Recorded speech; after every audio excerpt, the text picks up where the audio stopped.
ሰሊና ወዬ እንዴት ነሽ?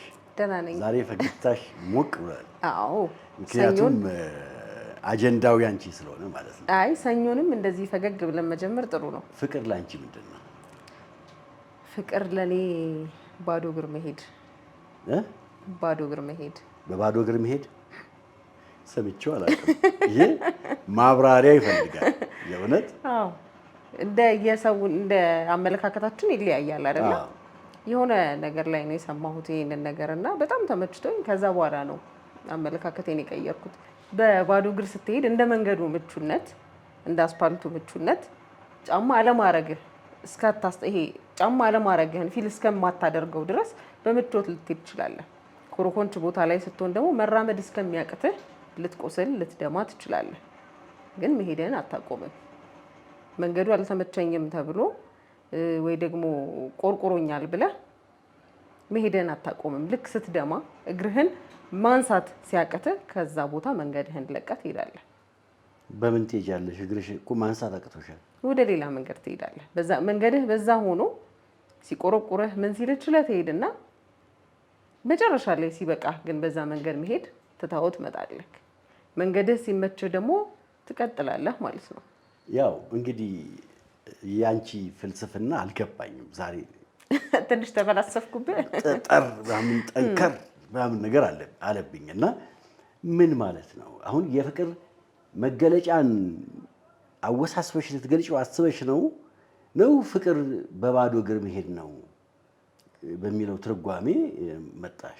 በቃ እኔ የመሰጠኝ ነው አይደለ? ከሆነ ቦታ ላይ ሰማሁት አልኩክ መሰጠኝ። ኦኬ እንደዚህም ኤክስፕሌን ይደረጋል ፍቅር አልኩኝ። በዛም ሎጂክ መመራት ቀጠልኩኝ ማለት ነው። አይ አንዳንድ ጊዜ አንዳንድ ነገሮችን አንቺ ስለፈለግሻቸው ብቻ ልትጠቀሚባቸው። የግል አስተያየቴን ነው የጠየቀኝ አይደል? ስለ ፍቅር አይ የግል አስተያየትሽም ቢሆን ያንቺ የግል ፍላጎት የብዙሃኑን ፍላጎት ወይም የብዙሃኑን ትርጓሜ ሊያዛባ አይችልም። ምክንያቱም ፍቅር ማለት እራሱን ስንወስደው ምንድነው የሚመጣው? አቻ ቃሉ ክርስቶስ ለሰው ልጅ የከፈለውን መስዋዕትነት ነው። አሁን ለምሳሌ አንቺ የፍቅር አቻ ቃል ተብሎ ሰዎች በዚህ መንገድ የሚተረጉሙት ከሆነ ፍቅርን በእግር መሄድ ነው ብለሽ ስታመጪው ምን ለማለት ነው? እንደምንጠቀምበት ይኸውልሽ አንዳንድ ጊዜ በእኔና በአንቺ ፍላጎት ብቻ የማይመሩ ሀሳቦች አሉ። ግን ፍቅር አለ የለም? አለ፣ ይኖራል። ምክንያቱም ከዚህ አመለካከትሽን አስተሳሰብሽ ፍቅር ይዞሻል አልያዘሽም ብዬ አልጠየቅሽ። ይኖራል። ምን ደከም ማለክሽው? እስቲ አንድ ፕሮግራም አይተሽ ነበር ንገሪኝ። አዎ እንደውም በአንተ ግብዣን የተመለከትኩት እሱን ፕሮግራም ፍቅር የለም ስልክ ፍቅር አለ ብለህ ነው እንግዲህ ፍቅር ስለመኖሩ ነው አንተ እንትን ያልከኝ። ሰሞኑን ፍጹም ፍስሐ ጋር አንቂ አንደበቶች ዩቲዩብ ቻናል ላይ የቀረቡ አንድ ጥንዶች ነበሩና ሲተርኩ የተሰማኝ ነገር እኔ እናንተ ይሄ እንዴት ነው እንዳመለካከታችን አይደለ ሁሉም ነገር። እኔ ትንሽ አጋነነችው አልኩኝ ልጅቷን። ወይ እውሽ ትዝታ ያረጅም ፍቅር አያረጅም ውበት ቢተወልቅ ሰውነት ቢጃጅም ላላላላላላ። እንዴት ፈገግታ የራሱ የፍቅርን ሕያዋነት ነው የሚያሳየው። እኔ ደግሞ ይኸውልሽ የእውነት እንዴት እንደተደሰትኩ አትጠይቂ። ምኑን ያስደሰተክ? ለካ ፍቅር አለ። አሁንም ህይወት አለው ፍቅር። አሁንም ህይወት እስትንፋስ አለው ፍቅር። አሁንም የሚሸተት የሚዳሰስ አካል ያለው ነገር እንደሆነ ልጅቷ ስትገልጸው ነው ያየሁት። የምትገልጽበት መንገድ አንድ ልጅቷ እድሜዋ በጣም ትንሽ ናት። ኢማቹሪቲ ነው አልኩኝ። እንደውም ወደ መጨረሻ ላይ ስደመድም ብዙ ነገር አየሁና በቃ ኢማቹሪቲ ነው ይሄ ነገር ነው ትክክለኛ ፍቅር ብለን አሁን ይሄ መስዋዕትነት የሚሰጥበት ባይዘው ምን ብዙ ጊዜ የምናወራበትን ሀሳብ እዚህ ከመምጣታችን በፊት እኔ የሆነ ቦታዎች እንትን እላለሁና አንድ ሰው ምን አለኝ፣ ሴት ልጅ ማግባት ያለባት እስከ 25 ዓመቷ ነው አለኝ። ለምን አልኩት። ከዛ በኋላ ትበስላለች እና ታስቸግራለች። ከ25 እያለፈች ስትመጣ በደንብ ማገናዘብ ትጀምራለች፣ በደንብ ማብሰልሰል ትጀምራለች ነገሮችንና ኃላፊነቶቿን ምናምን ስለምታውቅ በደንብ ነገሮችን በደንብ ነው ማውራት የምትፈልገው ማስተካከል የምትፈልገው። የእውነት ዛሬ በጣም አስቀይመሽኛል። ቆይ አትቀየመኝ፣ አስረዳሃለሁ። ተቀየምኩ። ቆይ ተረጋጋ፣ ሳትቀየመኝ አፉ በለኝና እንቀጥላለን። አፉ ላይ አልደርስም፣ ቀጥይ። እሺ ለምን መሰለክ እንደውም በደንብ አብራራልኝ ብዬ ድጋሚ ነው እንትን ያልኩትና በፊት ተማሪ ሆነሽ የነበረሽን የልጅነት ጊዜ ይሄ ሃይ ስኩል ወይ ካምፓስ ከገባሽ በኋላ ምናምን ያለሽን የፍቅር ጊዜ አስቢው አለ። እሺ በቃ ምንም የለም ዝም ብሎ መኖር ነው። ዛሬም ብቻ መኖር የለም። ከዛ ለሰው ሲተረክ ለሰው ሲወራ ምናምን ውይ ትክክለኛ ፍቅር ምናምን ይባላል። ህመም ያለው ብዙ ነገር ያለው የማይቀጥል እንደሆነ የሚታወቅ ስለሆነ ማለት ነው። የሚቀጥሉ ብዙ ሊኖሩ ይችላሉ። በትምህርት ቤት ተዋደው ከልጅነት ምናምን በጣም ብዙ ሊኖሩ ይችላሉ። ግን አብዛኛው ይሄ እንዴት ነው የትምህርት ቤት ፍቅር አይዘልቅም ይባላል አይደል? ከዛ የመጀመሪያ ፍቅር አይቀጥልም ምናምን ይባላል። ብቻ በዛ እድሜ የምታገናዝበው ነገር አይደለም። ብቻ ዛሬን ስለመኖር ጊዜ ስለማሳለፍ ስለመደሰት ስሜትን ብቻ ነው የምታስበው። ያ ነገር የማደጉ ነገር ትንሽ ጥያቄ ውስጥ ይገባል። እያደገች ሴት ልጅ እየበሰለች ስትሄድ ግን ህይወቷን በምን መንገድ መብራት እንዳለባት እንዴት ማስቀጠል እንዳለባት በደንብ ስለምታስብ ይመስለኛል። እና በኋላ ላይ ኦኬ ይሆናል ብዬ ተቀበልኩት ሀሳቡን። አይ እንኳን ተቀበልሽው። ምክንያቱም አሁን ይሄ ሰው 25 ዓመት በኋላ ለምሳሌ ሴት ልጅ እጅግ በጣም ውብ የምታምር ጽጌረዳ ናት። የጽጌረዳ ውበቱ መገለጫው እንቡጥ ሆኖ ሲያዩት ነው። የጽጌረዳ ውበቱ መገለጫው ፍክት ብሎ ሲያዩት ነው። ጽጌረዳ አበባ ፍካቱ ሲያልፍ እየተንዘረፈፈ ቅጠሎቹ እየለቀቁ ጠብ ጠብ ጠብ ማለት ሲጀምሩ የሴት ልጅ ውበት ረገፈ ይላሉ ብዙ ሰዎች። ሴት ሀሳብ የሚገባት ስጋት ውስጥ የምትወድቀው 23 ዓመት ሲሞላት ነው። 23 ዓመት ሲሞላት ኧረ ትዳር ማለት ትጀምራለች ይላሉ አንዳንድ ሰዎች። 25 ዓመት ሞላት ማለት ከ5 ዓመት በኋላ የሚወለደው ልጅ ጥያቄ ምልክት ውስጥ ይገባል። አይ ሁሉም አይደለም ተው። አይ እኔ ሳይንሱን ነው የምነግርሽ እንጂ አይዞሽ ወደሽ አይባባ አንቺ ገና 18 ዓመትሽ ነው። አዎ እንዴ ምን በወጣሽ። ስለዚህ ምን ይላሉ መሰለሽ እንዲያውም አንዳንድ ጊዜ እድሜያቸው ወደ 30 ዓመት ምናምን እየገፋ ሲመጡ ጤነኛ የሆነ ልጅ የመውለድ ፕሮባቢሊቲያቸው እየቀነሰ ይመጣሉ። እንደውም ከ30 በላይ እኮ መንታ የመወለድ እድሉ ራሱ ከፍተኛ ነው። አንዳንድ ጊዜ ደግሞ ምን አለ መሰለሽ አብረሽ ያልኖርሽው ሰው ልክ አብረሽ ነው የምትበስየው። ለምሳሌ ስትጋቢ ወይም እርሊ ስትገናኝ አብረሽ ነው ቁጣውንም ንዴቱንም ፍቅሩንም አብረሽ ነው እያሳደግሽው የምትሄጂው። አሁን ሁለት የበሰሉ ሰዎችማ ሲጀመርም አያገቡ። አሁን ወንድ ልጅ ለምሳሌ ቆይ የበሰለ ሰው አያገባም እያልከኝ ነው? ስለዚህ ይሄ ኢማቹር የሆነ ሰው ነው ማለት ነው። ያለ እንደው ዝም ብላችሁ ስሙልኝ። ግጥም ነው ያልሽው። የበሰለ ሲል ምን ለማለት ፈልጌ መሰለሽ አድቫንቴጅ ዲስአድቫንቴጅ። አሁን ለምሳሌ ሴቷ ትበስላለች ስትይ አድቫንቴጅ ዲስአድቫንቴጅ እያለች የምትሄድ ከሆነ ወንዱም አድቫንቴጅ ዲስአድቫንቴጅ፣ እኔ ምን ጥቅም አገኛለሁ፣ እሷ ምን ጥቅም ታገኛለች ወደሚለው ወደ ካልኩሌቲቭ ወደ ሆነው ነገር መምጣት ይጀምራሉ። እድሜያቸው ከፍ እያለ ሲመጣ አሁን ፍቅር ይሁን አሁን ለምሳሌ ነው ማለት በሁለት ተቃራኒ ጾታዎች በፍቅር በሚጓዙበት ጊዜ ምን ይባላል? ደብረ ዘይት እንሂድ ብትል ወይም ቢል እንሂድ ነው የሚሉት ሁለቱ። ምንም ካልኩሌት የለም ምን የለም እንሂድ ይሄዳሉ። ላንጋኖ እንሂድ እንትን እንሂድ ነው የሚሉት። ልክ ሲጋቡስ ደብረ ዘይት እንሂድ ደሞዝ ስንት ነው ይላሉ። አሁን እውነተኛው ቻሌንጅ እውነተኛው ፍቅር የሚጀምረው በትዳር ውስጥ ነው። ስለዚህ ከዛ በፊት ያሉት እኔ እወድሻለሁ፣ ስለምወድሽ አበባ ሰጠሁሽ፣ ስለማፈቅረሽ እንደዚህ ያደረግኩልሽ፣ ብቻ መዝግቢልኝ እያልሽ ነው የምታስመዘግቢው። የምርጫ ቅስቀሳ ነው። የምርጫ ቅስቀሳ ነው። ካገባሽ በኋላና መኖር ከጀመርሽ በኋላ ግን ያ አንቺ ፊል የምታደርጊውን ነገር እኔ ፊል አድርገዋለሁ። ጃኬት ብሰጥሽ እንደበረደሽ ስለማቅ ነው አየሽ ሪል ፍቅር እዚህ ውስጥ ይመጣል ማለት ነው። ይሄ ማለት ግን እነዛኛዎቹ አያስፈልጉም ማለት አይደለም። ራሳቸውን ችለው በራሳቸው ጊዜና ዘመን ውብ ናቸው። የትምህርት ቤት ፍቅር ራሱን የቻለ ውብ ነው። ሰው ማቹሪቲው እየጠነከረ እያደገ የሚሄድበት ስለሆነ ማለት ነው። በጋብቻ ውስጥ ያለ ፍቅር እና ቻሌንጁ ራሱን ግን የቻለ ሲታይ የትኛው የሚያምር ይመስልሃል? አሁን ሲታይ የትምህርት ቤቱ ፍቅር ይሄ ገና ቲኔጅ ሆነህ ያለው ፍቅር የለም። በቃ እሷን ለማግኘት የትምህርት ቤት ፍቅር ሁለት ስንኞች ልበልልሽ መሰለኝ። ያው ግጥም ያልጻፈ ሰው እኮ አያውቀውም። እሺ የምሽት ጨረቃ የሌሊት ኮከቤ ፀሐይ ጀንበሬ ነሽ ለኔ ስንቀለቤ እንዳሻሽ አድርጊኝ ነፍሰሻል በልቤ ድካም ቢጫጫነኝ ሩሄን ቢያስተኝ አረሳሽም ከቶ እያለ ይቀጥላል። አቤት ፍቅር! ደብዳቤ ጻፊ ነበርክ እንዴ አንተ ተማሪ ያለ እኮ ገጠምኩልኝ እኮ ትጽፍ ነበር ደብዳቤ ታደርስ ነበር ምናምን ይሄ ልብ ቅርጽ በጦር ምናምን ስለምናምን በቀይ እንደዚህ ምናምን ነገር ታረጊና እንባ ምናምን ውላለው። አዎ ቆይ ሳይ ማዶ ማዶ የልጅነት መልኬ ሟሟ እንደበረዶ ምናምን ነገር ትይና ከዛ በቀስት በምናምን ነገር እንዲያውም ቀስቱን ሁለት እጅ ያዘው ምናምን ነገር ግም ታደርጊና ከዛ ይደማል ልቡ። አዎ አሁን ብቻ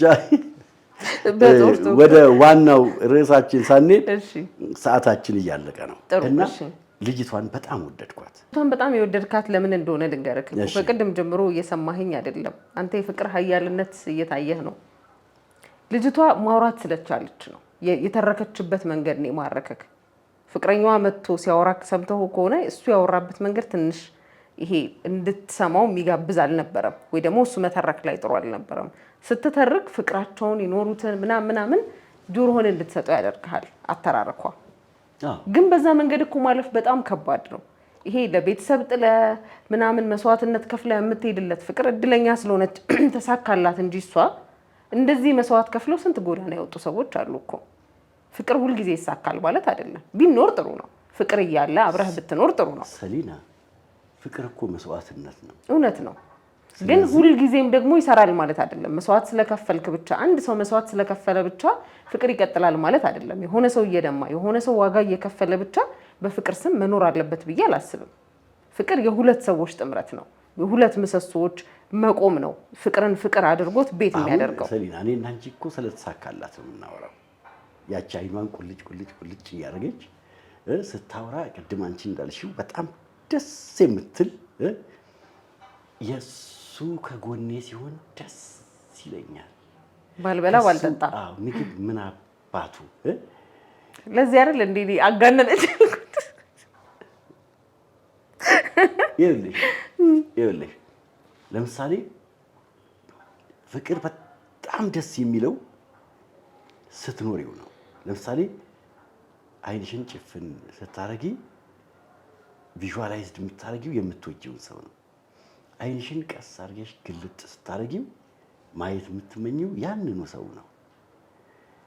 ጆሮሽ ሊሰማ የሚፈልገው የሚንቆረቆር ምናልባት እንግዲህ በኢትዮጵያ ውስጥ እንደ ጥላሁን ገሰሰ ድምፁ በጣም የሚያስደስት ዘፋኝ የለም።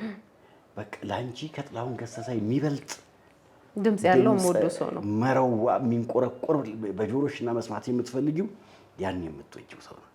ፍቅር መለኮታዊ ነው፣ በፍጹም ይለያል። ልጅቷ አለ ብላ አለች፣ እናቴ አለች። እንግዲህ ይታይሽ የአዲስ አበባ ልጅ ናት። ከአዲስ አበባ ነው የወጣችው።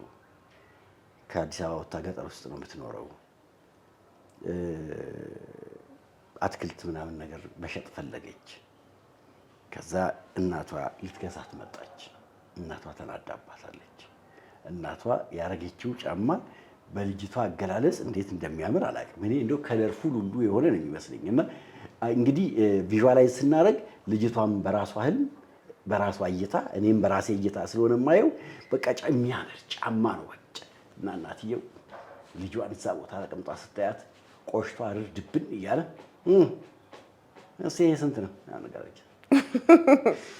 እሺ ቀና ስትል እናቷ ናት 20 ብር አለች።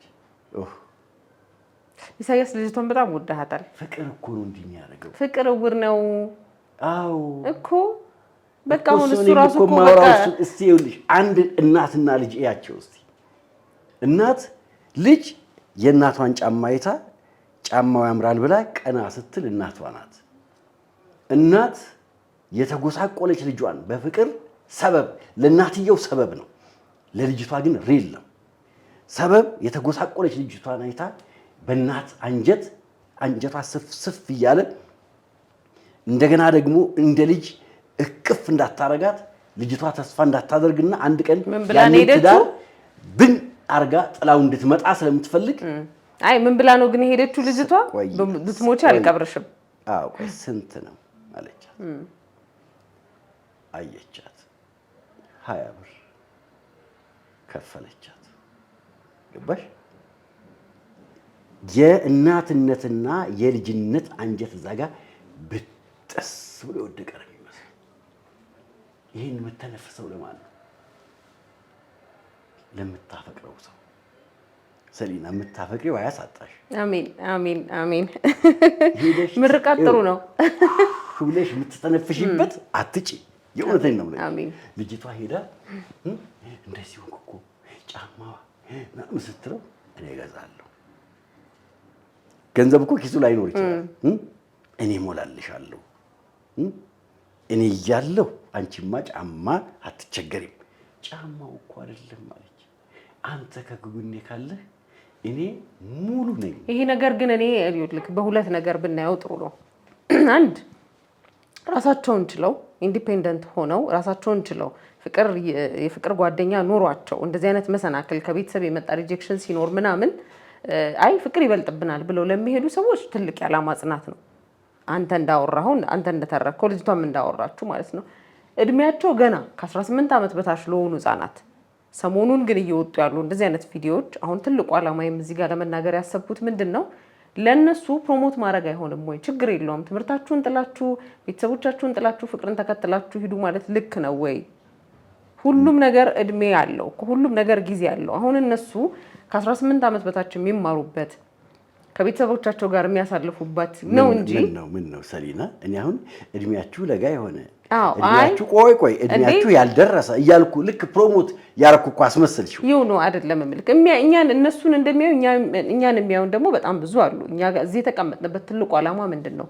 ጥሩን ጥሩ መጥፎውን መጥፎ ለማለት አይደለም።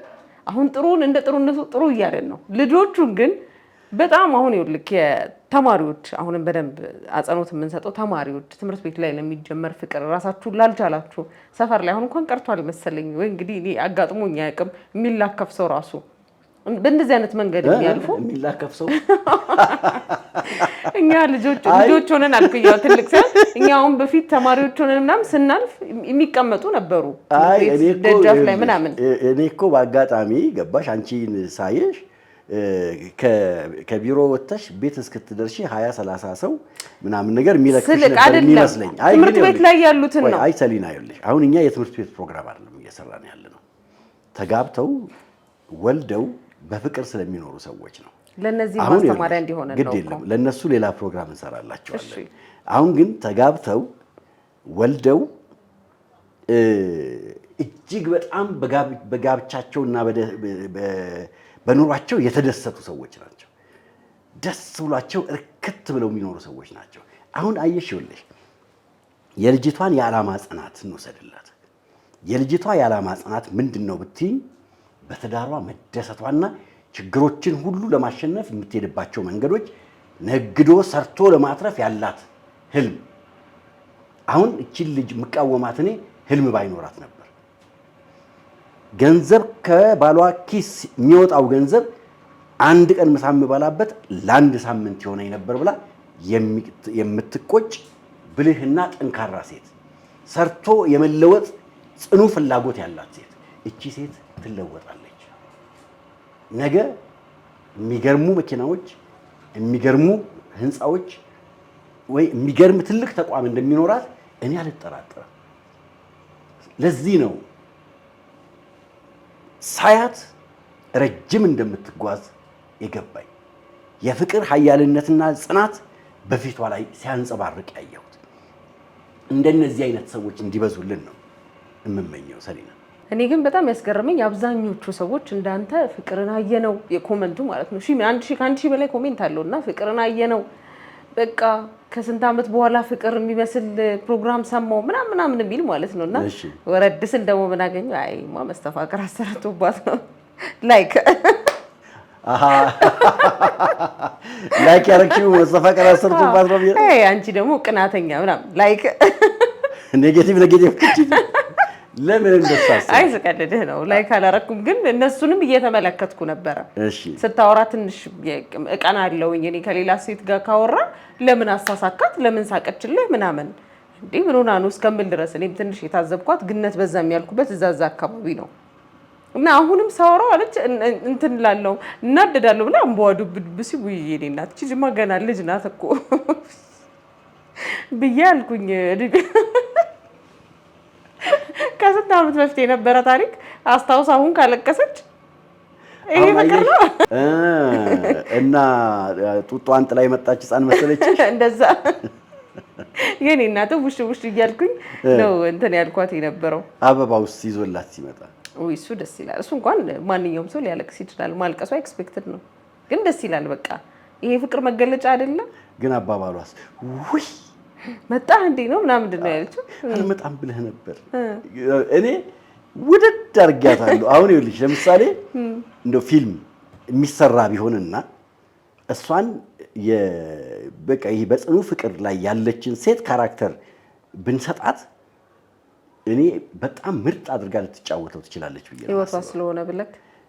አዎ ብዙ ጊዜ ህይወትሽ ስለሆነ ፊልም ላይ መተሽ ላትሰሪው ትችያለሽ፣ ግን ፊሊንጉን እሷ በደንብ ታውቀዋለች። አንዳንድ ጊዜ እኮ መታደል ነው በነገራችን ላይ እንደዚህ አይነት ጽኑ ፍቅር ይዞሽ ስቅየት ሲያደርግሽ በስቃይ ውስጥ የሚያስደስት ደስ የሚል ስቃይ። አዎ ደስ የሚል ቴዲ አፍሮ ብሏል እኮ ደስ የሚል ስቃይ። አዎ ስለዚህ እሷ ለዚህ የታደለች። አይ የሚያሰቃየውን ሳይሆን ደስ የሚለውን ፍቅር ይስጠልኛል። አይ ቆይ እስቲ ያንቺ ፍላጎት ምንድነው? ምን አይነት ኧረ እኔ ሰላሜን ነው የምፈልገው። ሰላም ያለበት ፍቅር ሰላሜን የማስጠብቅበት እንጂ እኔ አልፌዋለሁ። ይሄ ተላቅሰን ምናምን ብዙ ጊዜ አለቀሽ? አይ አላለቀስኩም፣ ግን ያኛው በቃ አልፏል። ያኛው ብዙ ጊዜ አስለቀሽ? እንዳልኩ ሴት ልጅ እየበሰለች ስትሄድ ብዙ ነገር ይቀየራልና እድሜን አሁን ካልኩሌት ልታስደርግብኝ ነው። ለማንኛውም ቆይ እየበሰለች ስትሄድ እንቡጥ አበባው ለማንኛውም ተመልካቾቻችን እናንተ ስለ ፍቅር ምን ትላላችሁ? ፕሮግራሙን ስታዩት ምን ተሰማችሁ? ፍቅር አለ የለም የሚለውን ኮሜንት ላይ ያስቀምጡልን። ፍቅር ለእናንተ ምንድነውስ? ኮሜንት ላይ ያስቀምጡልን። ሰብስክራይብ ያላደረጋችሁ ቤተሰቦቻችን ሰብስክራይብ እያደረጋችሁ ተወዳጁን። ይመቻችሁ።